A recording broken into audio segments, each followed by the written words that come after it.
Malaking halagang pera ang dumating po sa inyo. Ako po may tuturo sa inyo na isa sa mga magandang mga pamamaraan. Napakaswerte nito. Laging buenas po kayo mga bossing ko. Pagagaan nito ang daloy ng swerte po sa inyo mga bossing.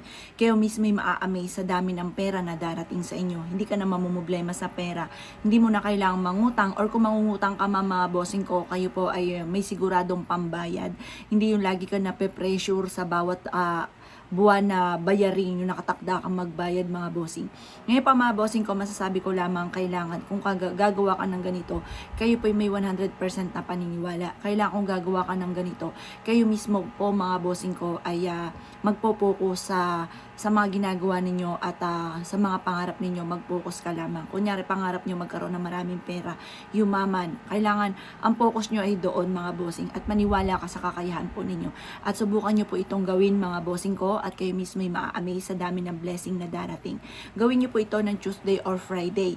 Pero mas mainam mga bossing ko, sa umaga nyo siya gagawin. Yun ang pinaka-the best na araw, Tuesday or Friday, pagdating sa usapin ng mga ritual, albularyo, psychic, mga ganun mga bossing. Pero kung ikaw po ay abala, pwede nyo itong gawin kahit anong araw, basta umaga nyo siya gagawin.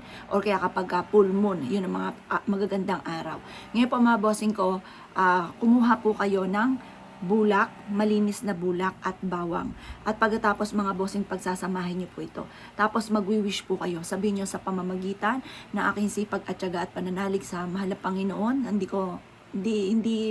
hindi paglimot sa Kanya. Sa pamamagitan ng pampaswerteng ito ay makakamit ko lahat ang aking mga pinapangarap. Magkakaroon ako ng napakaraming pera sa araw-araw. Magkakaroon ako ng malaking benta sa araw-araw. Makakamit ko lahat ng aking mga pinapangarap. Lahat ng aking mga utang ay aking mababayaran. At kailanman na hindi na ako mamumblema tungkol sa usapin ng pera. Ganun po mga bossing. Or kaya ay mananalo ko ng jackpot, pwede rin po ito basta lahat ng pagdating sa usapin ng pagkakaperahan. The best po, i-wish nyo po dito mga bossing, magaan na daloy ng swerte lalo na sa pera. At pagtapos nyo po mag-wish mga bossing ko, ilagay nyo po ito sa bulsa po ninyo, isiksik nyo po sa bulsa ninyo, or ilagay nyo po sa wallet ninyo, or ilagay nyo po sa bag po ninyo, dalhin kahit saan kayo magtungo. At ikaw ma-amaze dahil susundan ka ng swerte.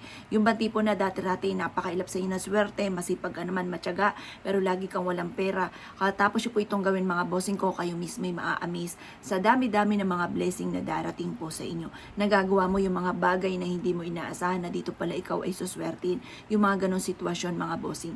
Ngayon pa mga bossing ko, mas mainam na kapag gumawa ka ng ganito, isikreto nyo lamang. Kasi once may mga nakakaalam na hindi naniniwala, na hindi kagaya ninyo na naniniwala, maaaring makontra yung ginagawa ninyo. Kaya kailangan isikreto nyo lamang kung ikaw ay gagawa ng ganito. At para walang kumontra, para hindi masayang yung effort ninyo sa paggawa nyo po nito. Kaya ako'y kinaniwala at nais po itong gawin. Huwag na po kayo magpatumpik-tumpik pa at makakatulong po ito upang sa ganon, higit na lumevel up ang swerte upang sa ganon, makamit nyo kaagad ang inyong mga pinapangarap. Kayo mismo ay maa-amaze sa dami-dami ng mga blessing na darating. Kung mailap ngayon ang swerte, palapitin natin ang swerte. Wala pong problema po dyan. Huwag kayong daing ng daing kasi yung daing ng daing nagtatawag ka ng malas.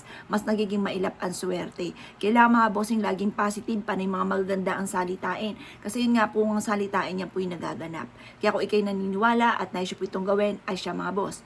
Good luck boss po lahat.